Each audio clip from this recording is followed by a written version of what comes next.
सुहेल अफरीदी लगातार मीडिया से बातचीत करते हुए जो एहतजाज है उसका जवाब बता रहे हैं और ये उन्होंने क्लियर किया कि हमारे पास अब कोई रास्ता बचा नहीं है। ये बात जो अब सुहेल अफरीदी ने क्लियर की है, ये इमरान खान साहब ने लगभग 1 से 1.5 साल पहले क्लियर कर दी थी कि हमारे पास सड़कों पे आने के अलावा अब कोई रास्ता नहीं बचा।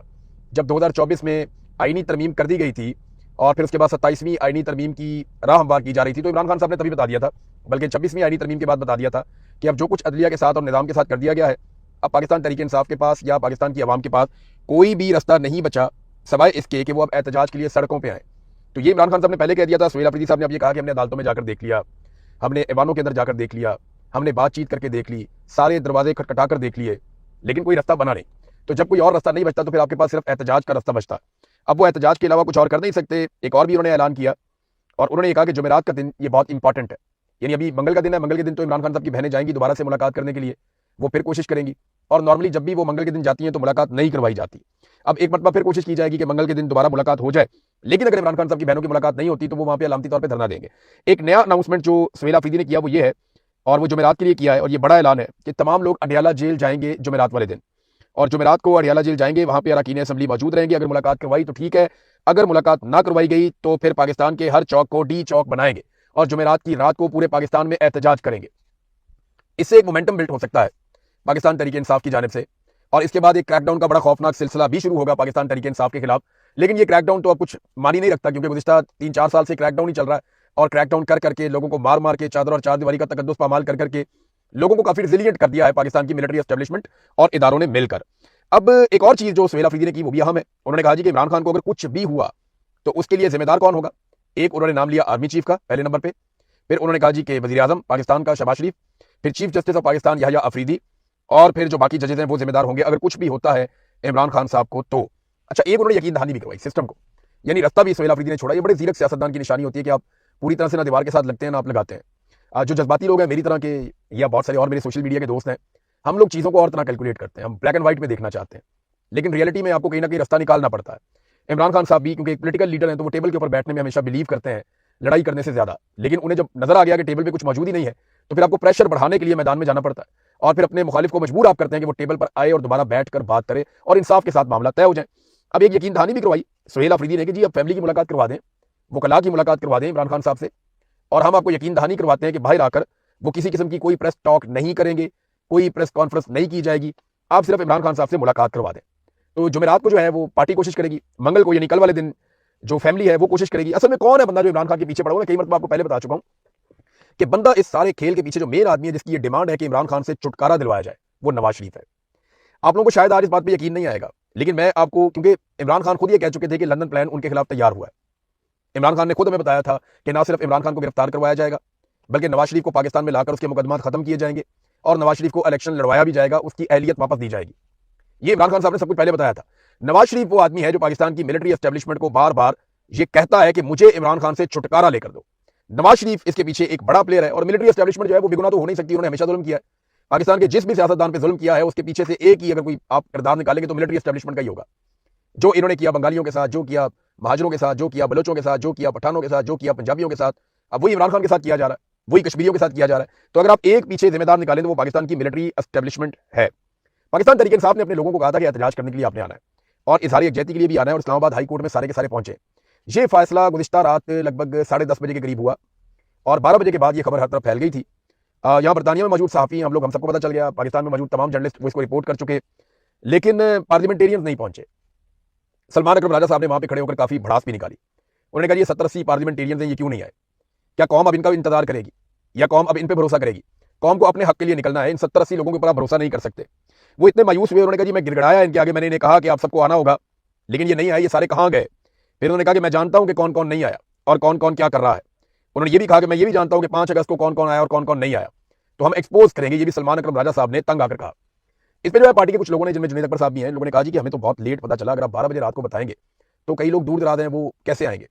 देखिए ज्यादातर जो पार्लियामेंटेरियंस हैं वो तो बहुत करीब हैं, अब कराची से थोड़ी आना था या बलूचिस्तान से थोड़ी आना था, ये खैबर पख्तूनख्वा के अगर आप किसी भी एरिया से एमएनए को लाना चाहें तो 2 घंटे 1.5 घंटा लगता है, बहुत ज्यादा टाइम भी आप लगा लें तो 3 घंटे लग जाएंगे।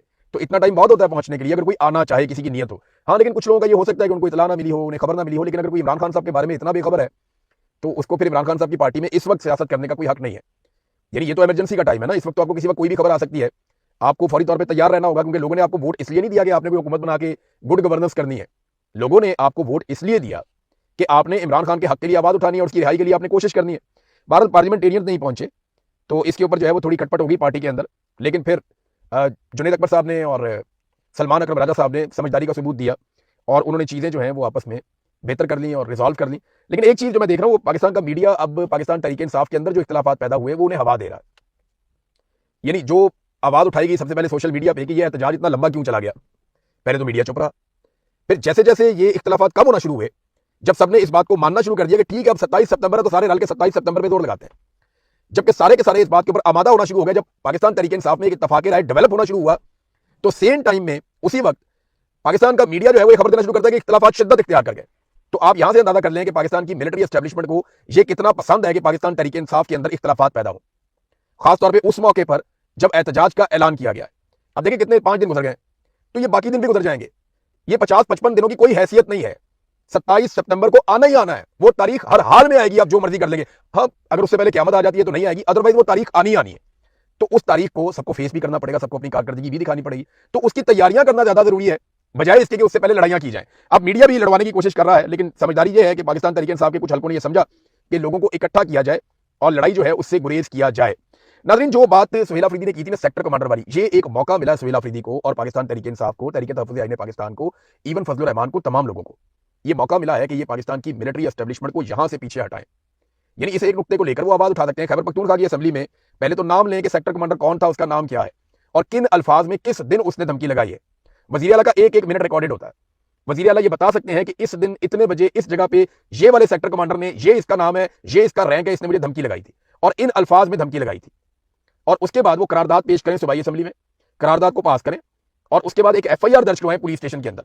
अगर एफआईआर दर्ज होती है तो ठीक है, नहीं होती है तो अदालत में चले जाएं, जीएचक्यू को लेटर लिखें, आर्मी चीफ को लेटर लिखें, डीजी आईएसआई को। बेशक वो लोग इसके लिए जिम्मेदार हों, लेकिन आप उन्हें लेटर जरूर लिखें, अपनी कानूनी कार्रवाई पूरी करें। मैं आपको मिसाल देता हूं, अगर आपसे कोई पुलिस स्टेशन में रिश्वत तलब करता है तो लाजमी बात है वो एसएचओ को हिस्सा देता है, लेकिन जब भी आप पुलिस स्टेशन में उसके खिलाफ दरखास्त लिखेंगे कि ये मेरे से रिश्वत मांग रहा है तो आप एसएचओ के नाम ही लिखेंगे।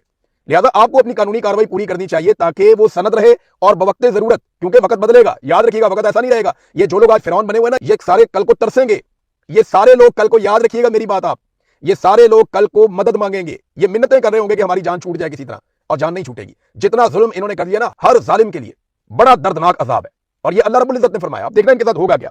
बहरहाल मीडिया कोशिश कर रहा है कि इख्तिलाफात बढ़ते जाएं और सेक्टर कमांडर के हवाले से सुहेल अफरीदी साहब को फौरी तौर पर ये एक्शन लेना चाहिए, उन्हें करारदाद भी पेश करनी चाहिए, मुकदमा भी दर्ज करवाना चाहिए और मामले को हर फोरम पे उठाना भी चाहिए। देखना अभी ये लतीफ खोसा साहब ने भी एक स्टेटमेंट दे दिया नदीम मलिक साहब के प्रोग्राम में और बड़ा खुलकर उन्होंने कहा कि हर जिले पर sector commander, colonel, major, brigadier, ये फौजी अफसर बैठे हुए, ये वहां फॉर्म 47 बनाते हैं, इनका क्या काम है, चादर और चार दीवारी का तकद्दुस पामाल करते हैं, इनका क्या काम है। अब कैटेगोरिकली लोग बोलना शुरू हो गए, पहले लोग बोलने से डरते थे, बात नहीं करते थे, अब लोगों ने खुलकर बात करना शुरू कर दी है, ये एक अच्छा साइन है। नाज़रीन, अब ये तो होगी पाकिस्तान तहरीक इंसाफ की पॉलिटिक्स, इस पर हम बात करते रहेंगे। कश्मीर में आज 4 सीटों के ऊपर इलेक्शन हो रहा है और यहाँ गार्डियन के अंदर बरतानिया में खबर छपती है कि मोहम्मद अख्तर नामी एक बरतानवी शहरी है जिन्हें गोली मारकर सिक्योरिटी फोर्सेज ने कश्मीर में शहीद कर दिया। उसके अलावा कुछ बरतानवी शहरी जो है वो गिरफ्तार भी हैं और उन्हें 2-2 महीने से गिरफ्तार किया हुआ है। अब ये बड़ा संजीदा इशू है, बरतानिया इसको किसी और तरह देखता है। जो बरतानिया की गवर्नमेंट है वो बार बार इसमें राब्ता भी करती है। तो पाकिस्तान जो कुछ कर रहा है आज़ाद कश्मीर में, ये पाकिस्तान के क्रेडिट में ये बात नहीं जा रही, ये फ्यूचर के अंदर प्रॉब्लम क्रिएट करेगी और आपके लिए मसाइल बढ़ेंगे। ये जो नफरत की आग लग गई है ये ऐसे बुझेगी नहीं। बहुत सारे ऐसे लोग पैदा हो गए हैं जो कल तक पाकिस्तान के नारे लगाते थे, कल तक भारत के खिलाफ जाके नारे लगाते थे, आज वो भारत के खिलाफ एहतजाज नहीं कर रहे, वो पाकिस्तान की सरकार के खिलाफ एहतजाज कर रहे हैं और ये पाकिस्तान की मिलिट्री एस्टेब्लिशमेंट की घटिया और नाकस पॉलिसियों की वजह से हो रहा है।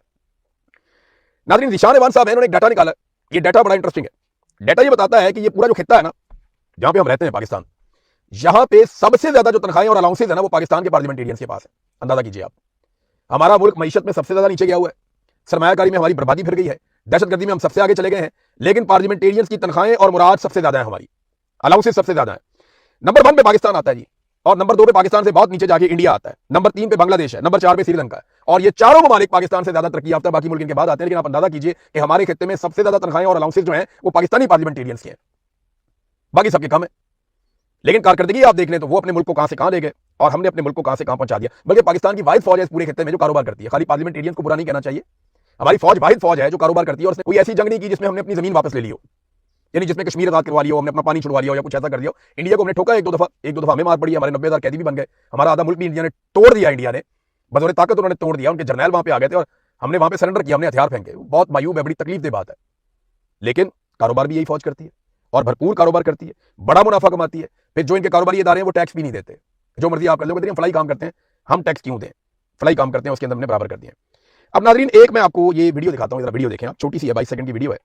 यहाँ पे एक पार्लियामेंटेरियन है, ये सूबाई असेंबली की, ये उठती है, उठ के कहती हैं जी लिया की गलियां चमकती हैं तो मरियम नवाज की वजह से चमकती हैं। मीठे मीठे अल्फाज हैं, जरा ये आप सुनिए। और उसके ऊपर फिर एक बुजुर्ग है, उनका तबसरा देखिए, फिर मैं आपको बताता हूँ। ये सुने आप। लिया की गलियां चमकती हैं तो मेरी वजीर आला मरियम नवाज साहिबा की वजह से जनाब चमकदियां पईयां ਤੁਹਾਡੇ ਸਾਹਮਣੇ ठीक है ਆਨ ਦੀ ਰਿਕਾਰਡ ਹੈ ਸਾਰੇ ਸਰ ਆ ਦੇਖ ਲਓ ਵੀ ਕੀ ਹੈ ਆ ਚਮਕਦੀਆਂ ਪਈਆਂ ਹਾਂ ਪਾਣੀ ਕਮ 2 ਫੁੱਟ ਪਾਣੀ ਹੈ ਇਹ ਚਮਕਦੀਆਂ ਪਈਆਂ ਇਹ ਸਾਡੀ ਯਾਨੀ ਕਿ ਨਾ ਸੀਐਮ ਦਾ ਹਾਲ ਹੈ ਇਹ ਸਾਡੀਆਂ ਗਲੀਆਂ ਦਾ ਹਾਲ ਹੈ झूठ पे झूठ। जी नाज़रीन, ये सुना आपने, इसीलिए आपको सोशल मीडिया इतना खतरनाक लगता है, इसीलिए मिलिट्री एस्टेब्लिशमेंट की और 2 नंबर सियासतदानों की जान जाती है। माजी में आप ये गेमें डाल देते थे, तारीफें करो, गेमा चुक दो, और बाबा जी ने सारा पोल खोल के रख दिया, झूठ पे झूठ, झूठ पे झूठ। उन्होंने कहा ए गलियां चमकदियां पईयां ने, ये है नाज़रीन हकीकत, और इस तरह खोल के रखते हैं।